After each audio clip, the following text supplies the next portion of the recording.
네, 기도하고 말씀 나누도록 하겠습니다.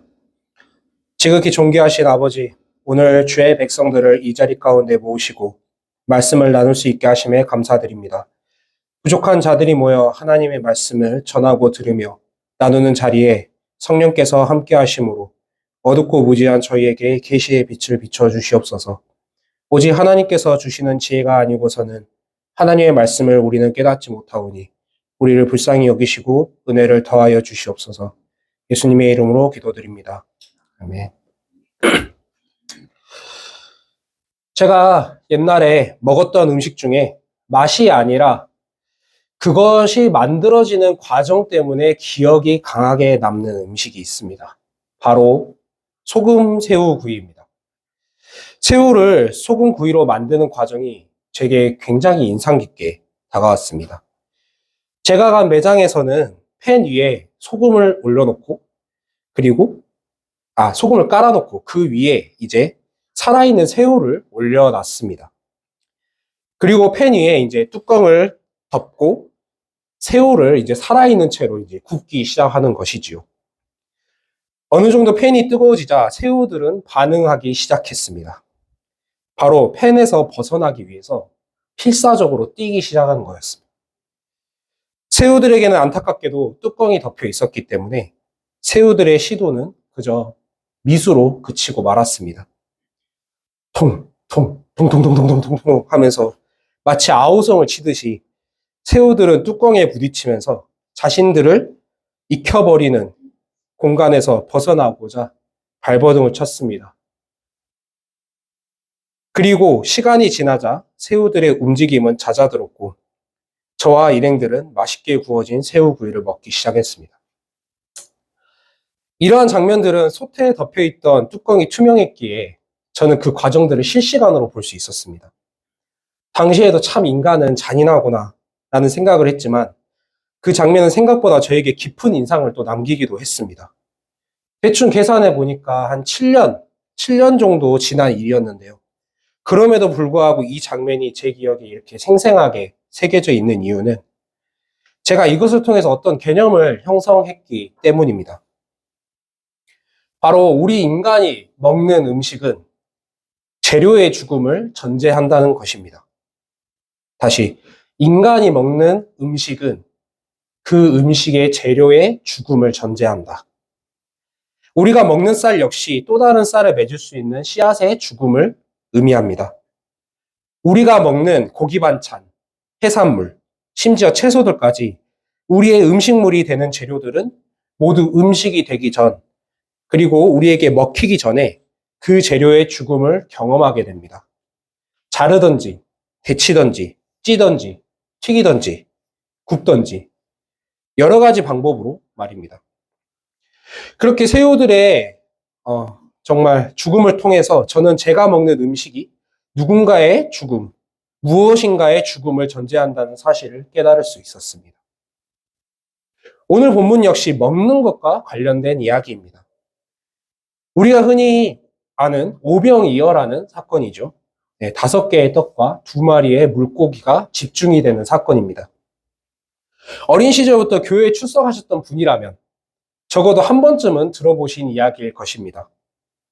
오병이어 사건은 그 장면이나 내용이 모두 좀 극적이기 때문에 많은 사람들, 심지어는 어린 시절에 교회 주일학교를 다니다가 교회를 떠난 사람들조차도 잘 알고 있는 이야기입니다.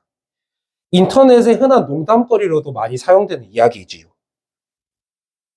흔히 오병이어라고 불리는 이 사건은 오랜 시간 그림으로도 그려지고 영상 매체, 만화 등으로 다양하게 표현되었고 그 결과 오늘날 많은 사람들의 기억 속에 남겨져 있는 이야기입니다.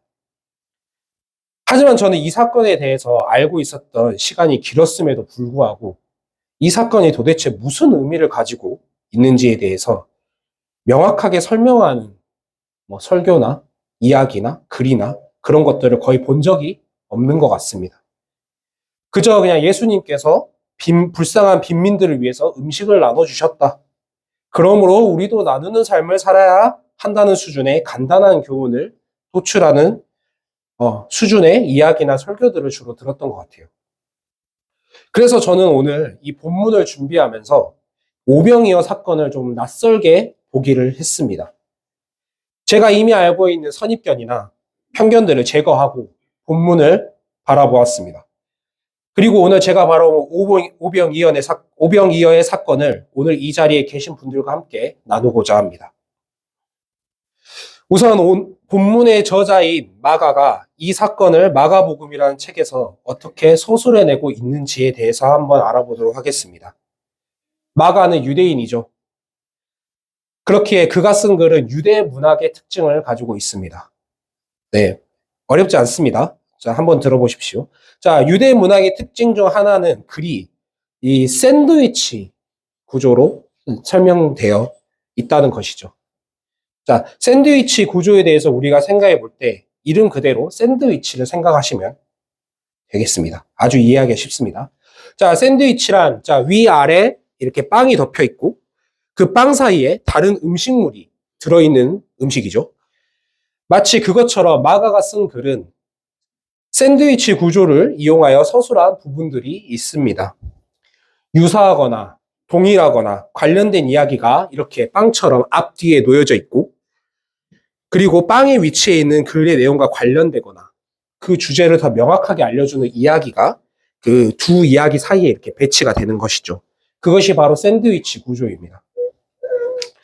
최근 말씀 묵상을 꾸준히 하셨던 분들이라면 마가가 이미 앞서서 한번 샌드위치 구조로 글을 서술했던 것을 기억하실 수 있으실 겁니다.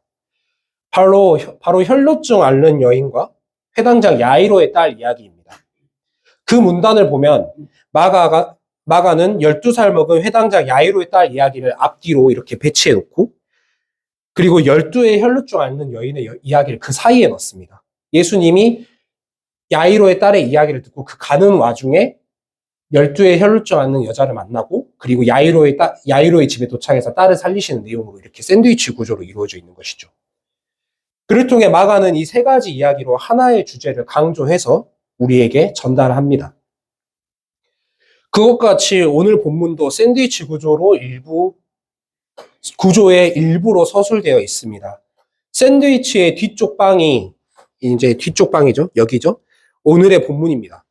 그렇다면 다 함께 이 샌드위치 전체를 한번 살펴보아야겠죠. 자, 다들 가지고 계신 성경을 함께 찾아보시면서 보도록 하겠습니다. 본문과 가깝기 때문에 뭐 많이 찾으실 필요는 없습니다. 앞뒷장으로 이렇게 보시면 됩니다. 읽지는 않도록 하겠습니다. 마가복음 6장 6절에서 13절까지인데요. 제 성경은 신약 62페이지입니다. 읽지는 않고 제가 대충 설명을 해드리도록 하겠습니다. 이 문단을 한번 보시기 바랍니다. 대충 어떤 내용이냐면 예수님께서 12제자, 곧 사도들을 파송하십니다.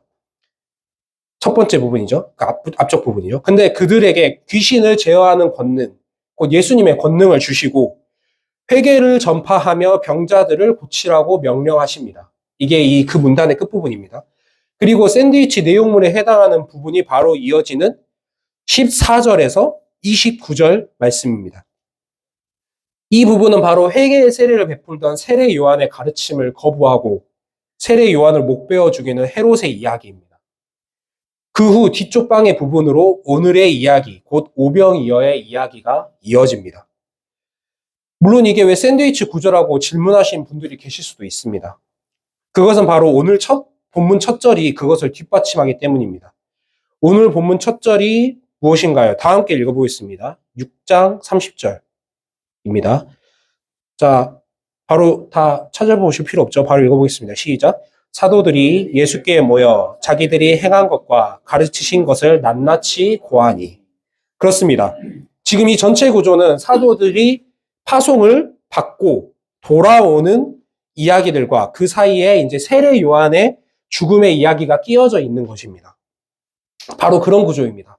그러므로 오늘 본문을 제대로 저자인 마가가 의도하는 바에 따라 이해하기 위해서는 이 샌드위치의 전체적인 구조를 우리가 먼저 그것에 대해서 이해를 가지고 있을 필요가 있습니다. 샌드위치에서 가장 중요한 부분은 무엇일까요? 또 유사한 구조를 가진 다른 음식인 햄버거의 가장 중요한 부분은 무엇일까요? 바로 빵 사이에 끼워져 있는 이 내용물입니다. 네. 제가 좋아하는 베이컨 치즈 와퍼라는 햄버거가 있습니다. 햄버거는 빵 사이에 베이컨과 치즈가 끼워져 있는 햄버거라는 것을 우리는 직관적으로 알 수가 있죠. 닭가슴살 샌드위치는 빵 사이에 닭가슴살이 주 재료로 끼워져 있는 샌드위치라는 사실을 우리는 직관적으로 이해할 수 있습니다. 그러므로 샌드위치를 이해하기 위해서는 그 사이에 있는 음식이 무엇인지를 반드시 이해해야 합니다. 그러므로 우리는 오늘 본문을 이해하기 위해서 헤롯이 세례 요한을 죽인 사건을 좀 더 면밀히 살펴볼 필요가 있습니다.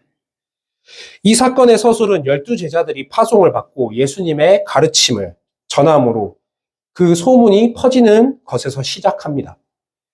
헤롯 역시 12제자의 사역을 통하여 예수님에 관한 이야기를 듣게 됩니다.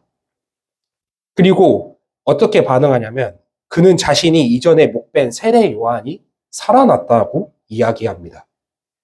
그리고 그 세례 요한이 목배임을 받는 이야기가 회상으로 이어집니다.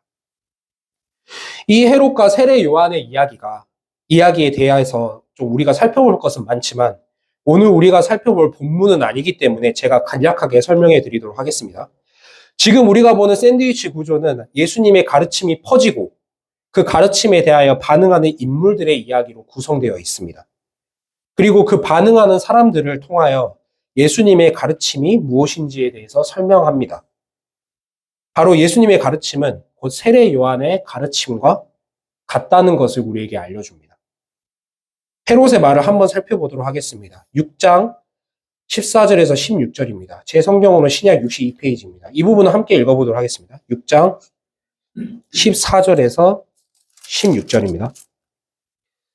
자, 시작. 예수의 이름이 드러난지라 헤롯 왕이 듣고 이르되 이는 세례 요한이 죽은 자 가운데서 살아났도다. 그러므로 이런 능력이 그 속에서 일어나느니라 하고 어떤 이는 그가 엘리야라 하고 또 어떤 이는 그가 선지자니 옛 선지자 중에 하나와 같다 하되 헤롯은 듣고 이르되 내가 목벤 요한 그가 살아났다 하더라. 이 구절 이후에 헤롯이 요한을 목벤 이야기가 이어져 나옵니다. 우리가 지금 시간이 한정되어 있어 제가 다 설명을 드리지 못하지만 마가복음 6장까지 이어져 오는 주된 내용의 흐름은 백성들이 예수님을 알아보지 못한다는 내용이 주된 내용의 흐름입니다. 백성들이 예수님을 알아보지 못한다. 마땅히 그분을 알아보아야 하는 백성들, 특히 그중 예수님을 가장 잘 알아보아야 할 서기관과 바리새인들, 종교 지도자들, 위정자들, 그분의 고향 사람들이 예수님을 알아보지 못한다는 이야기의 흐름 속에서 본문이 서술되고 있는 것입니다. 그리고 예수님이 약속된 메시아이자 하나님이심을 알아보지 못한 헤롯은 세례 요한의 회개라는 가르침을 받아들이지 않고 결국 그를 목베어 죽이게 됩니다. 이를 통해 헤롯은 예수님의 가르침을 거역하는 자임을 드러내게 되는 것이죠. 그리고 드디어 오늘 본문에 이르게 되었습니다. 제자들의 사역을 통하여 예수님과 예수님의 가르침이 전파되자 수많은 무리들이 예수께 나왔습니다. 그리고 예수께서는 그들을 보시며 다음과 같이 말씀하십니다. 본문 34절입니다. 본문 34절, 바로 다음 장입니다. 자, 다 같이 한번 읽어볼까요? 시작. 예수께서 이르시되, 죄송합니다. 제가 5장을 읽고 있었네요. 자, 시작. 예수께서 나오사 큰 무리를 보시고 그 목자 없는 양 같음으로 인하여 불쌍히 여기사 이에 여러 가지로 가르치시더라. 예수께서는 그 당시 이스라엘 백성들, 메시아를 기다리는 백성들을 보며 목자 없는 양같이 여기시며 불쌍히 여기셨습니다. 왜냐하면 그들의 목자가 되어야 하는 제사장들, 서기관들, 바리새인들, 왕들이 올바른 말씀을 분별하지 못하고 그 말씀을 거부했기 때문입니다. 그리고 자신들이 알지 못하는 하나님의 말씀을 올바로 백성들에게 전하지 못했기 때문입니다. 거부하고 못 가르칠 뿐만 아니라 하나님의 말씀을 올바로 전하는 자들을 이때까지 박해하고 핍박하고 심지어는 목베어 죽였기 때문입니다. 따라서 예수께서는 그분께 나아오는 큰 무리를 목자 없는 양과 같이 불쌍히 여기셔서 가르치셨습니다.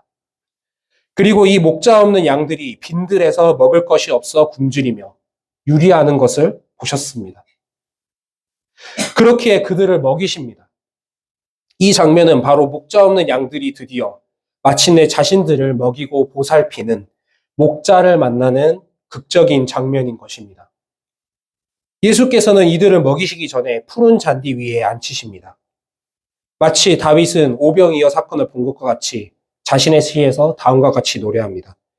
여호와는 나의 목자시니 내게 부족함이 없으리로다. 그가 나를 푸른 풀밭에 누이시며 쉴만한 물가로 인도하시는도다. 내 영혼을 소생시키시고 자기 이름을 위하여 의의 길로 인도하시는도다. 내가 사망의 음침한 골짜기로 다닐지라도 해를 두려워하지 않을 것은 주께서 나와 함께 하심이라. 주의 지팡이와 막대기가 나를 안위하시나이다. 주께서 내 원수의 목전에서 내게 음식상이죠. 음식을 차려주시고 기름을 내 머리에 부으셨으니 내 잔이 넘치나이다. 내 평생의 선하심과 인자하심이 반드시 나를 따르리니 내가 여호와의 집에 영원히 살리로다. 아멘. 그리고 참 목자를 만난 양들의 상태는 어떻습니까? 42절입니다. 다 배불리 먹고. 그렇다면 이 본문이 오늘 우리에게 주는 메시지는 무엇일까요? 예수께서 자신의 양들을 먹이시는 목자로 오셨다는 사실이 오늘날 우리에게 무슨 시사점을 주는 것일까요? 오늘 본문이 예수님의 가르치심과 먹이시는 사역을 함께 둔 것은 우리가 주목해야 하는 부분입니다. 우리 역시 참 목자에게 보살핌을 받고 음식물을 제공받아야 하는 양떼이기 때문입니다. 그러므로 예수께서 오병이어 사건 전에 그들에게 주셨던 가르침에 대해서 우리는 주목해야 합니다. 왜냐하면 그것이 바로 우리가 먹어야 할 양식이기 때문입니다. 하지만 본문에서는 예수님의 가르치심이 어떤 내용인지 명확하게 나와 있지 않습니다. 그렇다면 그 가르치심은 도대체 무엇일까요?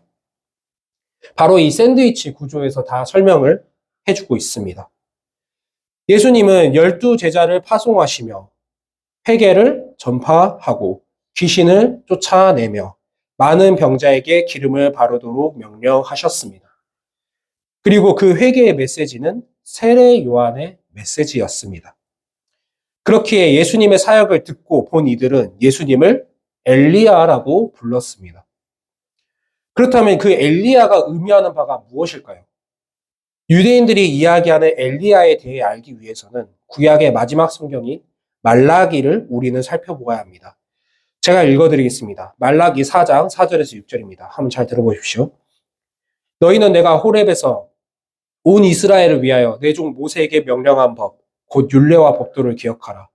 보라, 여호와의 크고 두려운 날이 이르기 전에 내가 선지자 엘리야를 너희에게 보내리니 그가 아버지의 마음을 자녀에게로 돌이키게 하고 자녀들의 마음을 그들의 아버지에게로 돌이키게 하리라. 돌이키지 아니하면 두렵건대 내가 와서 저주로 그 땅을 칠까 하노라 하시니라. 아멘. 자, 돌이키게 하리라 라는 이 동사가 굉장히 중요한데요. 이 돌이키게 하리라라는 이 동사는 회개하다라는 의미와 같은 의미를 가진 동사입니다. 돌아오게 하다, 회개하다. 이 똑같은 동사로 같이 쓰거든요. 자, 여호와의 크고 두려운 날이 이르기 전에 그 선지자 엘리야가 올 것입니다.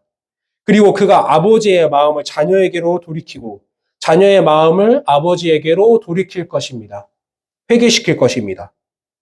그렇지 않으면 여호와께서 이 땅 모두를 진멸하실 것이기 때문입니다.